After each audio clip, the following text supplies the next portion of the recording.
Olá pessoas, muito bom dia, boa tarde, boa noite. Meu nome é Victor Jesus, sejam todos bem-vindos ao Nebencast. Estamos aqui para mais um episódio de estudo do Espiritismo. Nós vamos dar continuidade, à história do Espiritismo. A gente está nesse projeto, de estudar a história do Espiritismo. E semana passada nós tivemos um vídeo interessantíssimo, eu gostei bastante de gravar ele.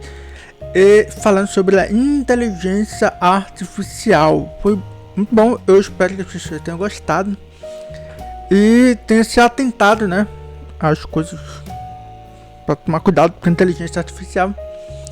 E eu pretendo voltar a esse tema mais tarde, não agora. Mas vamos lá, episódio de hoje, vamos falar sobre um dos pilares do Espiritismo, a ciência. Temos bastante coisa para falar.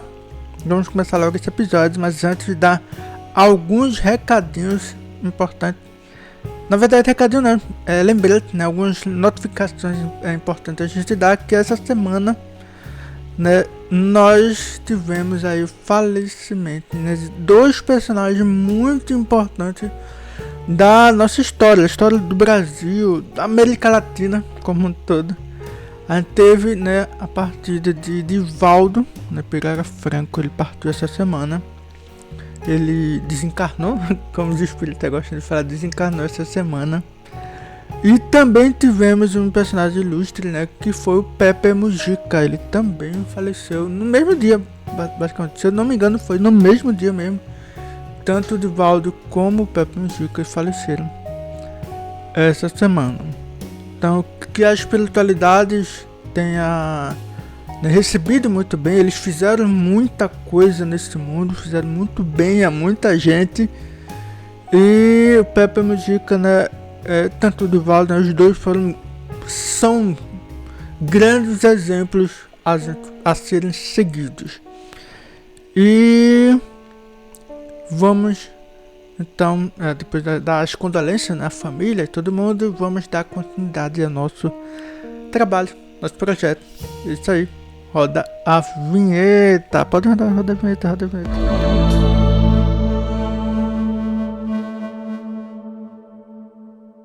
Vamos começar em 2010. A gente teve em 2010 uma reportagem do Domingo Espetacular. Eu tô aqui olhando para minha filha. Do Domingo Espetacular na TV Record, na Record Online. E que eles fizeram uma reportagem muito interessante. Os repórteres foram investigar um caso de aparição de um suposto extraterrestre que apareceu lá, avistamento de algumas coisas estranhas. E eles foram lá investigar, Enfim, sensacionalismo, jornalismo e tudo mais, aquele negócio todo. Eles foram lá investigar, foram ver qual que era dessas aparições, desse tal alienígena. E eles de fato encontraram o alienígena, eles conversaram com o alienígena. Isso foi lá em Corguinho, no Mato Grosso do Sul. As pessoas estavam relatando aparições e contato com o extraterrestre. E os repórteres foram lá e encontraram de fato o alienígena, que se apresentou como Bilu. E ele ficou muito conhecido no Brasil todo como o ET Bilu.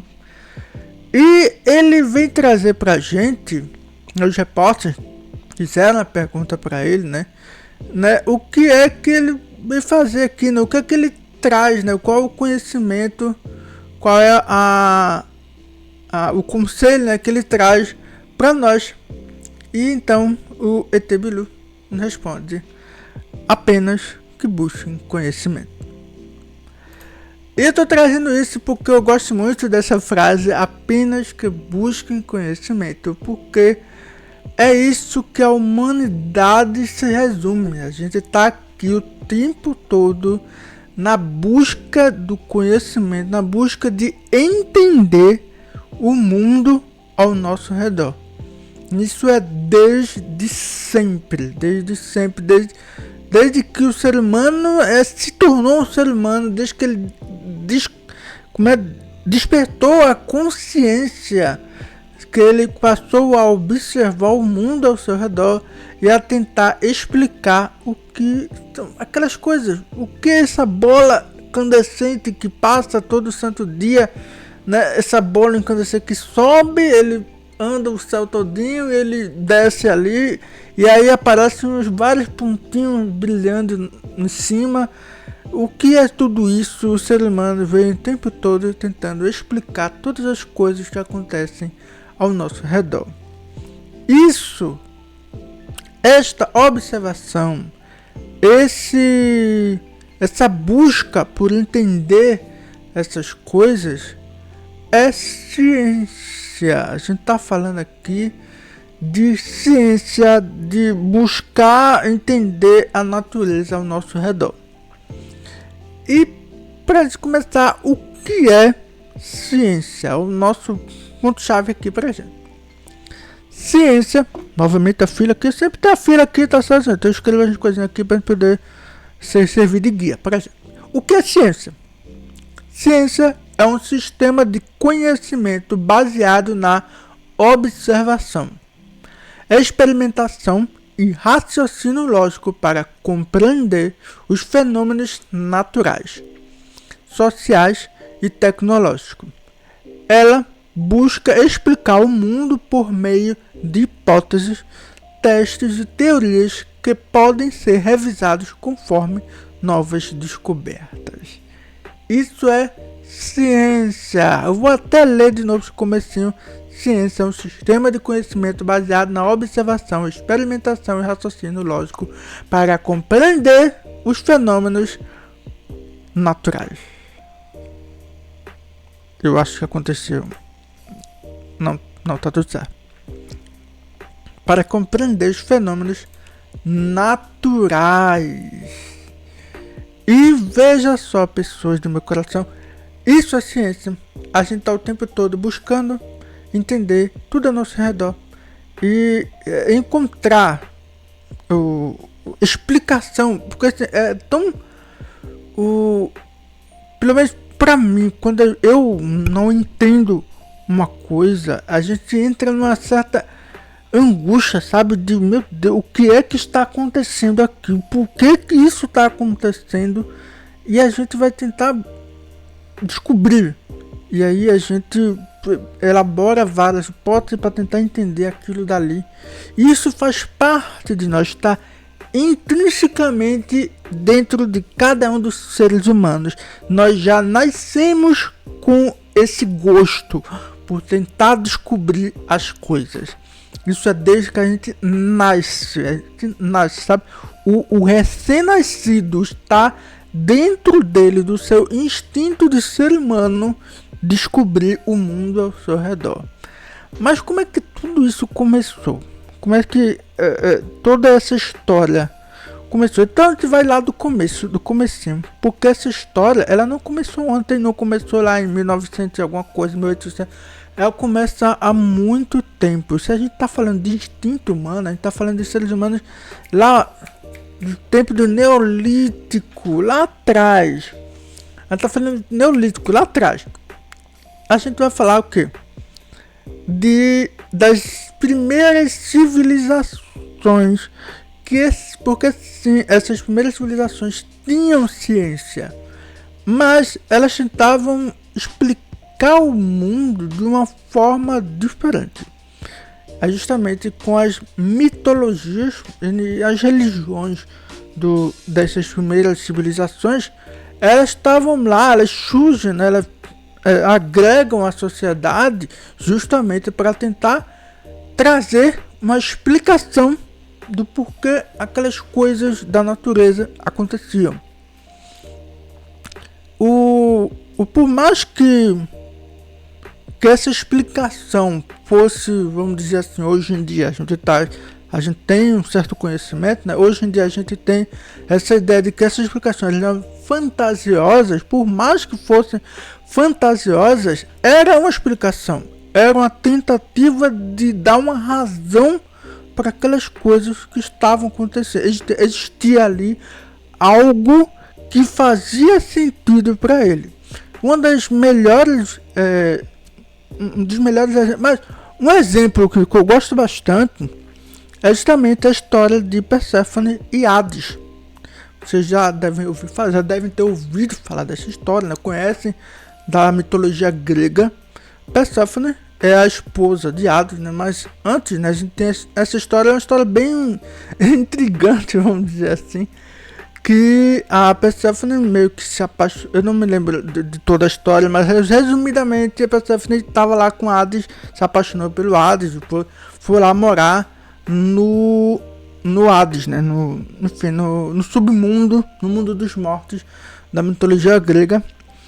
E sendo que a Perséfone é uma das pessoas que é responsável por trazer a primavera, por manter as flores vivas. E com a saída dela deste mundo, ou seja, ela foi para outro mundo, ela foi para o submundo, ela acabou levando consigo, né, a primavera, tirou as flores, as cinzas aqui, e a gente ficou sem isso, né? O mundo ficou mais no inverno, no outono. E então, com o desequilíbrio, né, ambiental, houve ali um acordo, né, principalmente entre a mãe de Perséfone, que se eu não me engano é Eros, para poder que ela passasse um tempo aqui no mundo e depois ela podia voltar, né, para o submundo. Então ela ficou fazendo esse revezamento, né, de ir para o submundo e voltar, de ir para o mundo, o mundo superior, e depois ir para o mundo inferior, e aí ficar fazendo isso, subindo, descendo, aí passar um tempo lá, passar um tempo aqui e tal. E isso explica as estações do ano, justamente quando a Perséfone ela sai, né, do submundo, ela volta para o mundo superior, ela, né, traz a primavera com ela, né, as flores florescem e tudo mais, os frutos, as árvores dão fruto e tudo mais, e aí quando ela vai embora, né, a primavera vai embora, a gente traz o inverno e tudo mais. Enfim, é uma explicação muito rasa, tá? A história não é exatamente desse jeito, mas é uma das formas de explicar o porquê que as estações do ano acontecem. E aí a gente vai ter várias histórias, não só a mitologia grega, mas várias. Os egípcios vão ter as histórias dele, os nórdicos, os indígenas aqui do Brasil, não só do Brasil, né? Todo mundo, a gente vai ter toda uma cultura que vai sempre tentar explicar os fenômenos da natureza. Eu acho que só título de curiosidade, tá certo? Porque no Egito, né, a gente tem as enchentes do rio Nilo. O rio Nilo ele se transborda, né, ele enche, transborda as margens e aí depois ele volta. Aí as margens elas ficam todas inundadas e tudo mais, e isso favorece a plantação. Favorece, por isso que o Egito ele está em volta do rio Nilo, justamente porque o rio favorece toda essa, como é que chama? Agricultura. Isso, favorece a agricultura. E uma das explicações, né, que ele vai trazer, que os egípcios ele traz, porque que o rio Nilo acontece isso, né? Porque a Isis, a deusa Isis, né, ela chora pela morte do marido, se eu não estou enganado, mas é as lágrimas da deusa Isis que faz o rio transbordar, ou seja, ela chora tanto, né, que o rio transborda, sobe, enche, transborda, mas assim, é a deusa Isis, ela traz vida, as lágrimas delas não são só lágrimas de água, né? Água viva, é vida, e aí ela traz vida, e quando o rio Nilo seca, aí é onde o rio transbordou, né? Tinha vida, deu vida e deu favorecendo a agricultura. Justamente é uma das explicações. Eu gosto muito dessa história também. E cessando a curiosidade aqui, vamos continuar. Nisso, né, nessa tentativa de explicar a natureza, de diversas formas, com várias histórias, vamos encontrar pessoas que vai começar a usar o raciocínio, usar a razão em favor, né, de entender, explicar o que de fato está acontecendo. E aí a gente vai ter o surgimento de uma coisinha, né, já que eles estão buscando a razão, já rejeitando a explicação histórica dos fenômenos, dos deuses e tudo mais. Eles estão buscando razão, a gente vai ter o surgimento de uma coisinha chamada filosofia. A gente vai ter ali 3 personagens bem importantes, né? Obviamente, a gente vai ter Sócrates, Platão e Aristóteles, necessariamente nessa sequência, porque um é mestre do outro. Eles vão trazer pra gente uma grande revolução, assim, né? Porque eles vão trazer a razão pra cá, buscar entender o que é isso, de forma a pensar e não só a encontrar uma história. E ele vai justamente, uma das coisas mais importantes da filosofia é a pergunta, é o perguntar por que isso está acontecendo. E se está acontecendo, por que acontece? É sempre a pergunta. O fator mais importante da filosofia é a pergunta. E aí a busca por responder essas perguntas, a gente vai encontrar a ciência. E aí a gente vai ter esse desenvolvimento da ciência a partir desse momento, porque eles estão fazendo perguntas, eles querem respostas, eles precisam. Essas respostas não podem ser simplesmente porque o Deus quis, mas sim porque algo na natureza tem uma causa e tem um efeito. Qual é essa causa? Por que esse efeito? E então eles começam a fazer o quê? Observar. Eles começam a tentar criar hipótese do que é que está acontecendo. E a gente vai ter o surgimento então da filosofia, que ele vai se propagar por vários períodos, um grande desenvolvimento do conhecimento, mas coisas vão acontecer,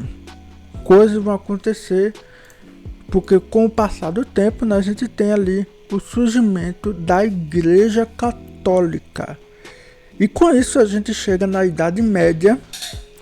E aí a gente vai ter um período ali que é muito conhecido como a Idade das Trevas, o período das trevas e tal. E muita gente entende erroneamente, certo, que a Idade das Trevas foi um período terrível, que muita gente morreu e tal. Obviamente muita gente morreu, teve lá a peste negra e tudo mais. Não, a peste negra é depois, tá? Depois, não se engana. Mas muita coisa aconteceu na Idade Média, no início, no período inicial, né, que é a Baixa Idade Média, a Idade das Trevas. Mas não é necessariamente isso, tá? Não é só porque a igreja estava impedindo, obviamente, qualquer coisa, qualquer pessoa que ousasse questionar a igreja era fogueira, aí ia pra fogueira, virava churrasquinho. Mas a gente vai ter outras civilizações no mundo, né? Não só tem a Europa no mundo, né? A gente vai ter outras civilizações que não tem nada a ver com a Igreja Católica, então eles não tinham esse impedimento de questionar Deus, de questionar a natureza, de fazer perguntas, de buscar respostas para as perguntas, né? Vai ter as civilizações, principalmente árabes, né? Lá da Mesopotâmia, o Egito. A gente vai ter as religiões islâmicas, né? Eles surgindo ali por aquele meio, de que essas pessoas, elas continuaram, né, os estudos científicos, tiveram bastante desenvolvimento, principalmente da medicina, né? A gente vai ter todo um estudo de medicina, que muita coisa vai acontecer na Europa, que vai ser um benefício para a Europa, justamente porque um europeu viajou para o Oriente Médio para estudar medicina, e ele trouxe conhecimento da medicina lá do Oriente Médio para a Europa, e que isso ajudou bastante, né? Tem um filme, tem um livro também que é O Físico, muito bom, pode assistir, pode ler o livro que é bom. Quer dizer, o filme eu assisti, o livro eu não li, mas se o filme é bom, eu acho que o livro também é bom, né? E a gente vai ter todo esse desenvolvimento, né, do conhecimento fora da Europa, mas na Europa também vai ter várias coisas, né? Principalmente a gente vai ter não, é depois disso. Porque depois que a Europa, a igreja está sobrepondo, dando muito poder e tudo mais, as pessoas começam a questionar. Vai ter questionamento de qualquer forma, tá, gente? As pessoas, por mais que a igreja tivesse um poder enorme, isso não significou que não existiam pessoas que não questionassem. Sempre existiu, desde o começo. Mas muitas dessas pessoas eram abafadas, né? E as histórias dessas pessoas eram abafadas. Ou seja, tanto elas estavam ali questionando a igreja, questionando o poder, e questionando o poder do rei, de todo mundo, tá? Essas pessoas eram apagadas, mas a história dessas pessoas eram apagadas. Aí quando a gente avança no futuro, a gente não tem história de pessoas questionando a igreja. Então é como se as pessoas tivessem completamente ajoelhadas à igreja e jamais questionassem a igreja. Mas não é bem assim, né? Tem muitas histórias, muitas pessoas que questionavam, que falavam com a igreja, mas as histórias dessas pessoas eram apagadas. Uma dessas histórias a gente vai ter o Giordano Bruno. Giordano Bruno, ele é um cientista, ele é uma pessoa que estudiosa das ciências.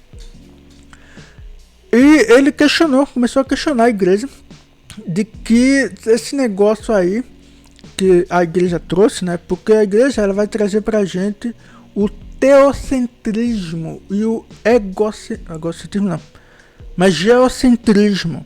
O que é isso? É quando o teocentrismo é Deus no centro de tudo, ou seja, tudo em favor de Deus. E o geocentrismo é o nosso mundo, ou seja, o planeta Terra era o centro do universo. E o Giordano Bruno ele vai questionar isso, ele vai dizer que e se a gente na verdade não for o centro do universo? E se ele só faz uma série de hipóteses, só está observando e fazendo hipótese, mas será esse negócio aí de a Terra, o centro do universo, faz sentido mesmo? Ele começa a questionar, e aí o que acontece com ele? Ele é preso e depois vai para a fogueira. E eu não sabia dessa história, né? Até eu ver lá a Cosma, né? Que ele mostra a história pra gente. Mas a igreja começa a ser questionada, começa a ser... será que deveria ser isso mesmo e tudo mais? Mas de qualquer forma a gente vai ter vários, né? O Copérnico, eu não me lembro o Copérnico fez.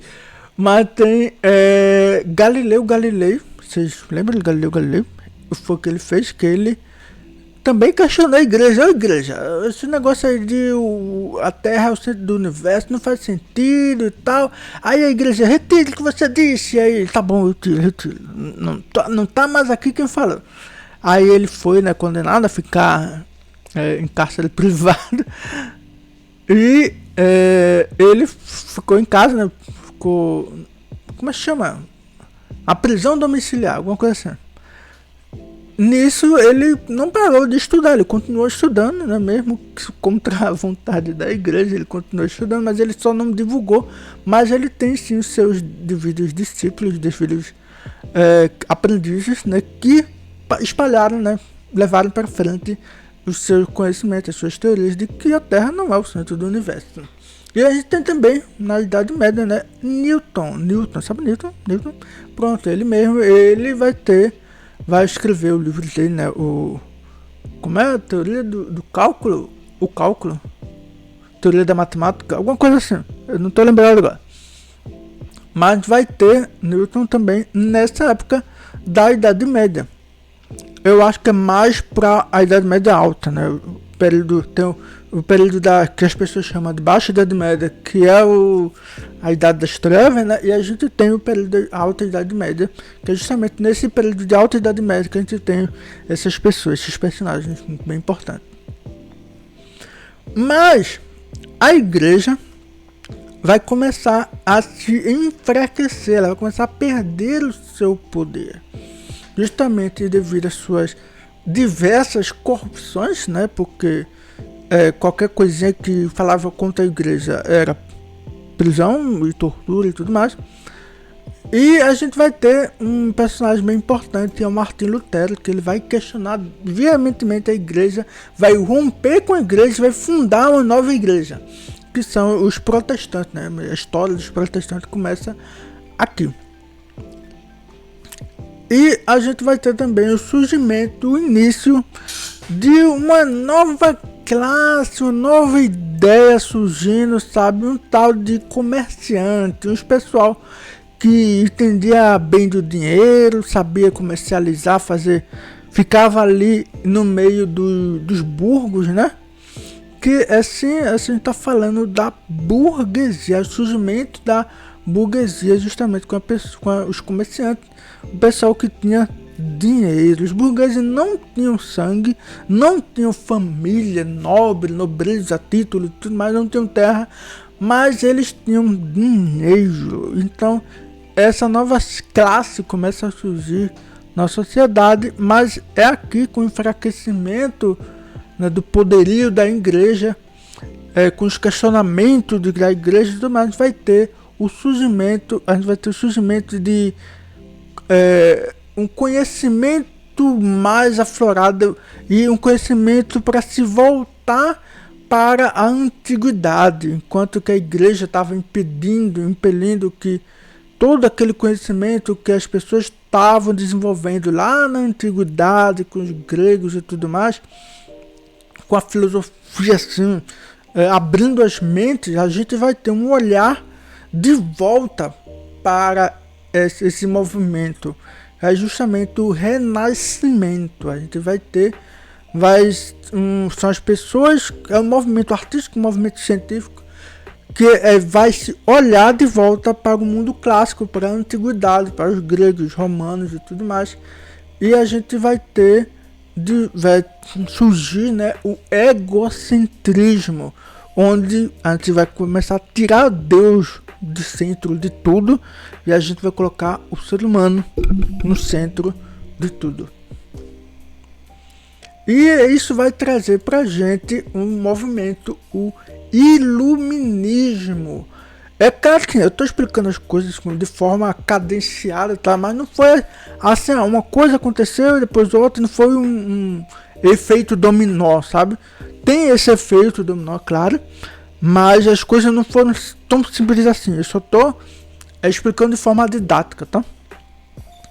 Mas a gente vai ter, né, justamente o renascimento, né, vai favorecer, né, o surgimento do iluminismo. Então todas essas coisas, né, que aconteceram no mundo, né, todos esses fatores históricos, né, a burguesia surgindo, os comerciantes, a igreja perdendo o poder, os protestantes surgindo, a gente vai ter o favorecimento do surgimento do iluminismo, esse movimento que buscou o entendimento, colocar a razão acima de tudo.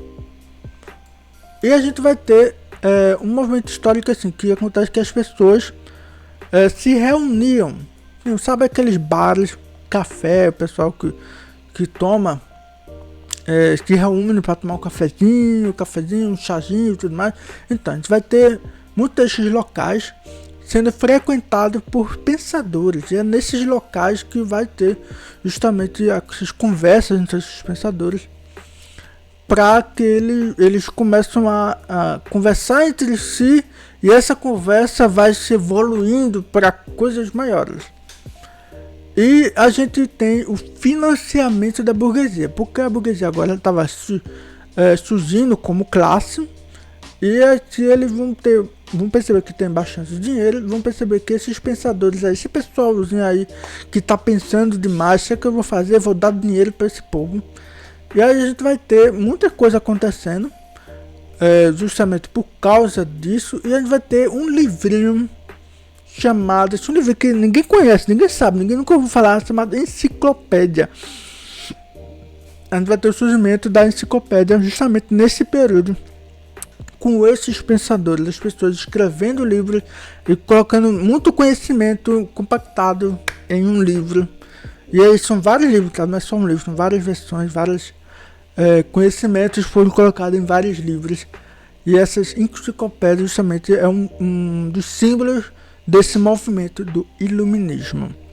E aqui a gente vai ter de fato o início da grande valorização do conhecimento científico. E é nisso, né, esse iluminismo ele vai trazer pra gente algumas consequências. A gente vai ter a Revolução Francesa justamente vindo, né, tendo no berço o iluminismo. Várias pessoas, vários pensadores lá da Revolução justamente vêm do iluminismo e que consequentemente vai afetar lá os Estados Unidos. Muitos dos pensadores, né, que não ficavam parados num só lugar, as pessoas que saíam dos Estados Unidos iam para a França, eles comunicavam e aí eles compartilhavam o conhecimento, eles compartilhavam com todo mundo, tá? E esse conhecimento foi para os Estados Unidos e eles conseguiram influenciar muitas pessoas que estavam em posição de poder.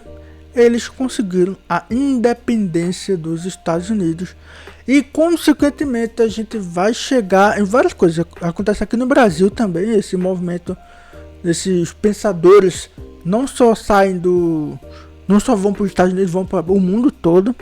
E aqui no Brasil, né, vai ter todo um movimento de independência também, que acontece depois, tá?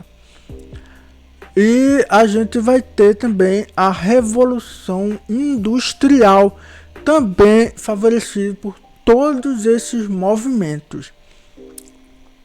Tudo isso, veja só, é uma série de movimentos, uma série de pessoas, pensamentos que se espalhando pelo mundo, que uma coisa vai favorecendo e vai desenvolvendo a outra. Então a gente está aqui no século XIX, que é o século, né, os anos de 1800 até 1899. Na verdade é 1801, né? 1801 até 1899, ou 1900, por aí. A gente vai ter o século XIX. O século XIX, no século XIX, a gente tem muita coisa acontecendo. Em primeiro lugar, né, a consolidação da ciência, dos avanços científicos e da tecnologia, já que a gente tem um grande investimento, né, da burguesia em cima desses pensadores, desses cientistas, desse pessoal que pensa. A gente vai ter um avanço muito grande da tecnologia, justamente apoiado na Revolução Industrial. A Revolução Industrial traz muita coisa, certo? Muitas invenções para o nosso mundo. A gente vai ter também a unificação da Itália e da Alemanha. Assim, a unificação é um tema muito complexo, mas não é complexo, é só porque é outro tema. Mas a gente vai ter essa unificação, ou seja, vai ter a Itália, né, e a Alemanha em reinos divididos, não existia, não era não era uma nação unida, né? Eram vários reinos separados, cada um governando por si. Mas aí a gente chega na unificação, né? Une todos esses reinos que estavam separados, eles se unem. Esse movimento de reinos separados se unirem aconteceu lá primeiro em Portugal, depois na Espanha, né? Aí eles se tornam um grande nação ibérica, nação, como se chama? Uma grande potência, né? Uma nação grande potente no mundo. Eles são os primeiros a fazer isso, depois da Inglaterra e depois, enfim, várias nações foram se unificando na Europa, né? E aí a gente tem a unificação da Itália e da Alemanha, unificação meio que tardia, entre aspas, né? E eles, unificados, eles estão entrando no movimento, pegando o barco andando, o bonde andando, do imperialismo. Quando eles se unificam, eles se tornam impérios. Ou seja, a Europa são vários impérios. E eles vão fazer uma coisinha que eles fizeram, né, no século passado, nos séculos passados, né, de colonizar, já que a América já estava colonizada quase por completo. Colonizaram a América todinha. Agora tinha 2 continentes ali para eles colonizarem, né? Quais eram? Tá falando, né, da África e da Ásia. E é justamente nesse período em que a gente vai ter uma colonização muito forte nesses 2 continentes. E eles literalmente, tá, gente? Pegaram um mapa da África, o continente africano, certo? O continente africano é composto por vários países, tá? Vários povos, vários reinos que existiam ali, existiam. Eles pegaram esse mapa e eles simplesmente passaram a régua, reuniu lá os amiguinhos, né, europeus, e literalmente passaram a régua, cortou aqui, isso aqui é meu, isso aqui é seu, isso aqui é seu, isso aqui é meu. Pronto, literalmente fizeram isso com o continente africano todinho. É tanto que isso reflete no mapa da África. Como você olhar o mapa direitinho, você vai ver que tem países que estão com retas. Não, na fronteira, né, é uma reta. Não segue, sei lá, o contorno de um rio, de uma montanha e tal, não é? Não é uma fronteira natural, né? É uma fronteira artificial, passada na reta. E isso acontece justamente nesse período do imperialismo, que vai se desenvolvendo, vai se enriquecendo muito a Europa, tá, gente? A Europa não ficou rica do nada, né? Ficou rica por causa dessas colonizações. E a gente vai ter o surgimento de novas ideologias, né? Novas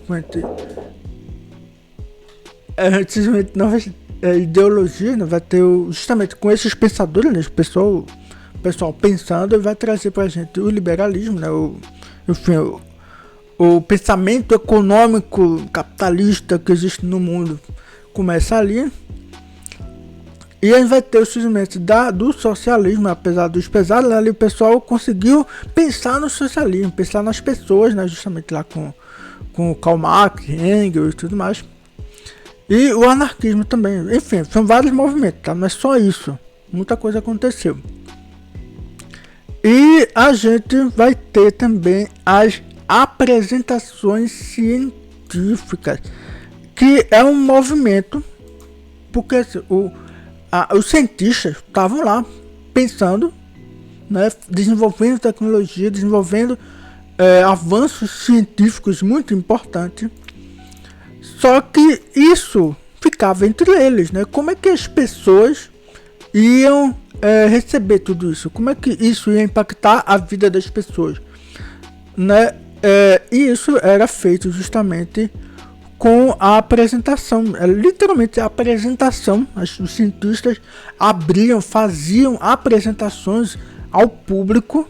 Eles tinham eventos e feiras de ciência. É justamente nesse período que a gente vai ter essas grandes apresentações de experimentos científicos. A gente vai ter o Faraday, acho que é o Faraday, que ele vai demonstrar todo o potencial da eletricidade, né, e do magnetismo. Acho que é do magnetismo, que é com ele também. E, enfim, uma série de coisas, tá? Tem um negócio bem estranho também que acontece nesse período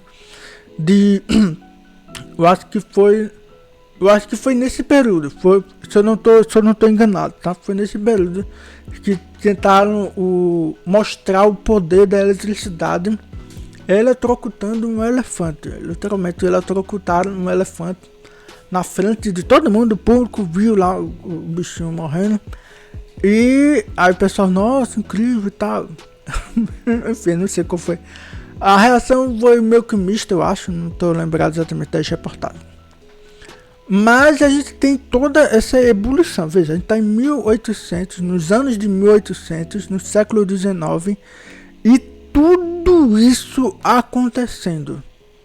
O meio mundo de coisas se ebulindo no mundo todo. E a gente está falando muito desse conhecimento efervescente na Europa. A gente vai ter toda essa Revolução Francesa na França, claro, Revolução Industrial na Europa como um todo, mas principalmente na Inglaterra, a Revolução a independência dos Estados Unidos, revoluções aqui no Brasil, se eu não me engano, aqui no Brasil, em Pernambuco, tá? Pernambuco fez muita história aqui. Tem, acho que a Revolução, como é que chama? Da Carta Magna. A gente tem a independência, né, de Pernambuco. Pernambuco se tornou um país. Por alguns dias, mas se tornou um país. E justamente é por causa disso, né? Todo esse movimento que se espalhou pelo mundo. E no meio disso tudo, toda essa evolução, de todo esse conhecimento, todo esse avanço científico, a gente tem uma tal de apresentações que começou a aparecer por aí, de demonstrar os fenômenos estranhos com as mesas que giravam e falavam com os mortos. E a gente tem tudo isso, velho. Veja que esse é o contexto histórico que a gente está, de que as mesas girantes dos fenômenos da família Fox, das irmãs Fox, ela surge no meio disso tudo, né? O movimento espiritualista, né, que a gente viu, né, espiritualista moderno, né, é no meio disso tudo.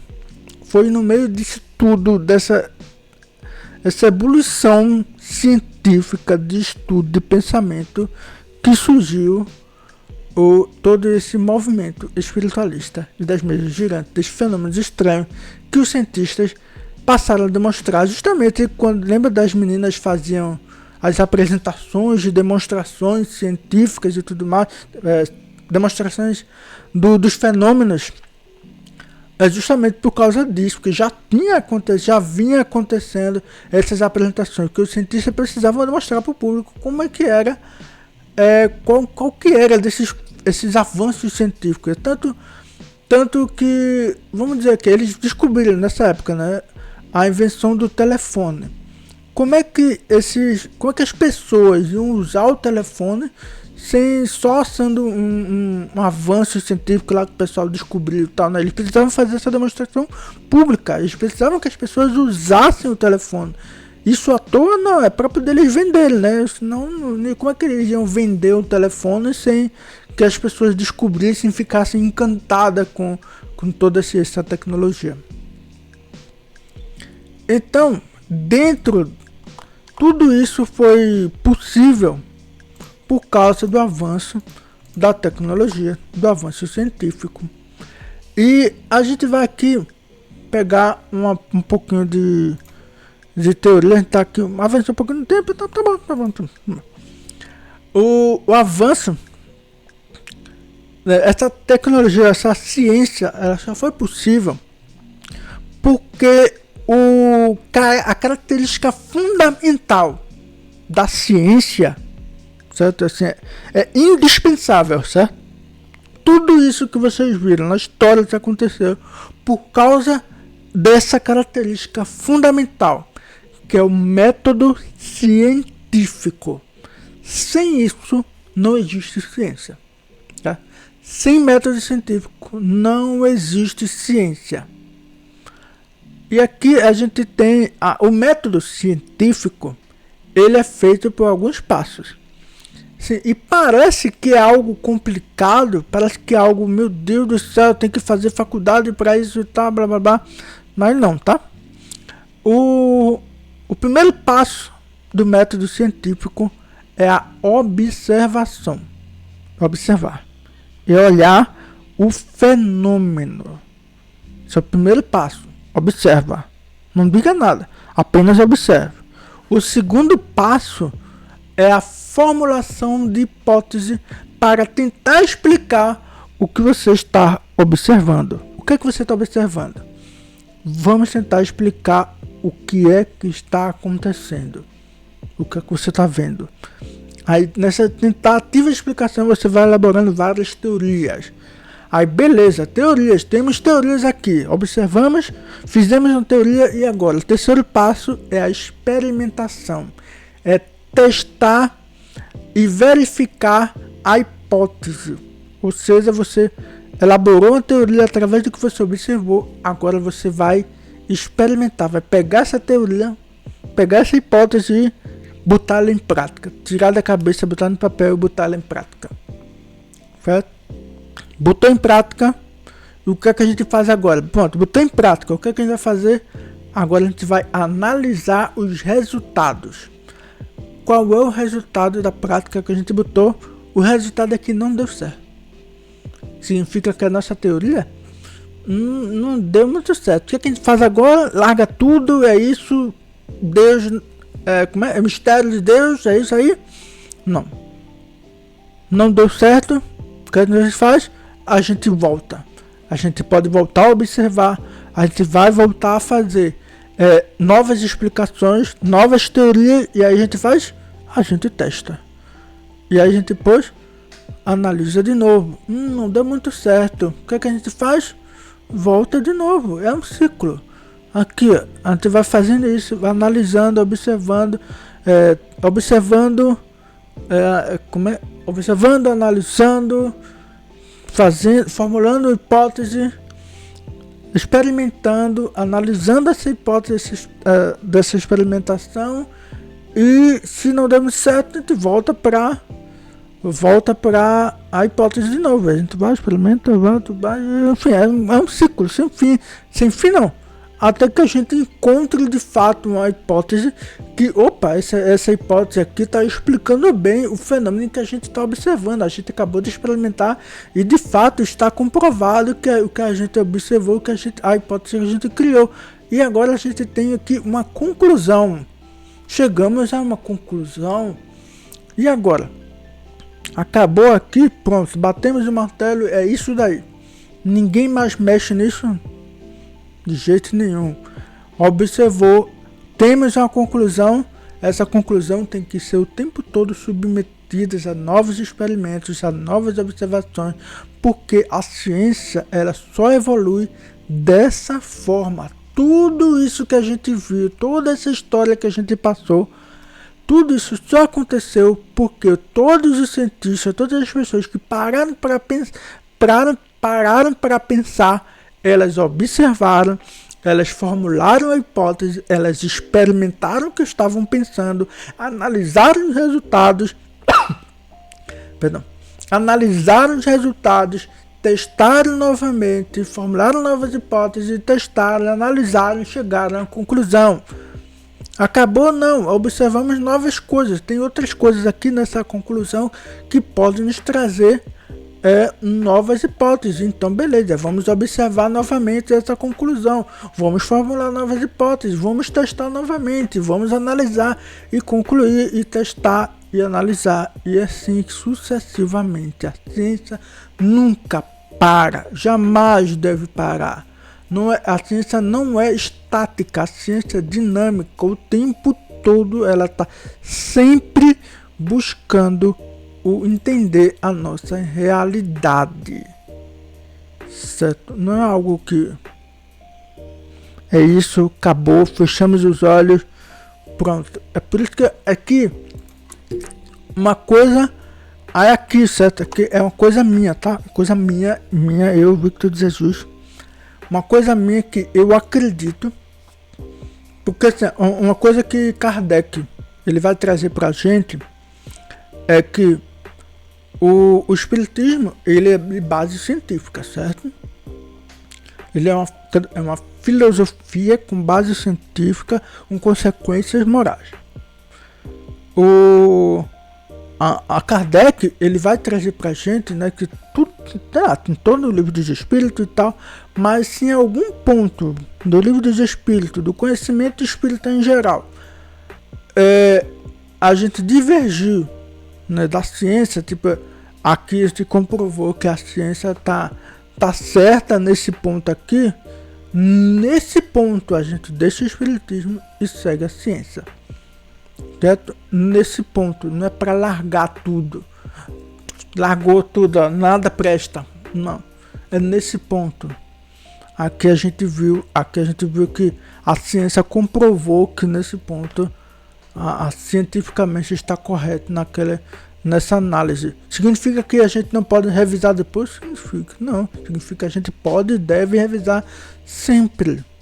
Certo? E uma coisa minha é que eu acredito que chegará o ponto em que em algum desses experimentos científicos que os cientistas fazem todos, para todos sempre, ou pelo menos deveria fazer para todos sempre, em algum momento eles vão encontrar um ponto assim, sem saída, e aí eles vão esbarrar em um conceito. Pera, tem alguma coisa estranha aqui.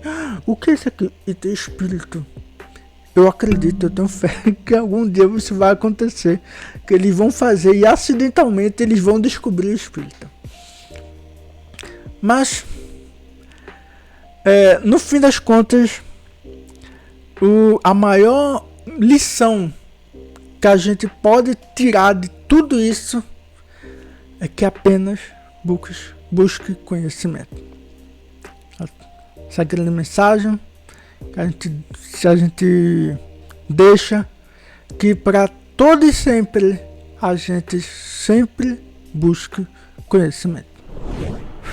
Foi uma jornada, chegamos aqui. Nossa, quase, meu Deus do céu, quase 1 hora, mas foi muito bom, eu gostei bastante, eu gosto muito dessa história, gosto muito de contar sobre isso. E saímos no dia certo, saímos no dia certinho, bonitinho. Muito obrigado pela sua devida atenção até aqui, você é uma pessoa maravilhosa. E não se esqueça que você não está inscrito no canal, se inscreve no nosso canal. Deixa o like para ajudar bastante. Deixa o seu comentário para engajar para mais pessoas, para que esse vídeo chegue a mais pessoas, para que esse podcast chegue a mais pessoas. Então é isso, muito obrigado pela sua atenção. E meu nome é Victor de Jesus. Esse é o Nebencast. Tchau.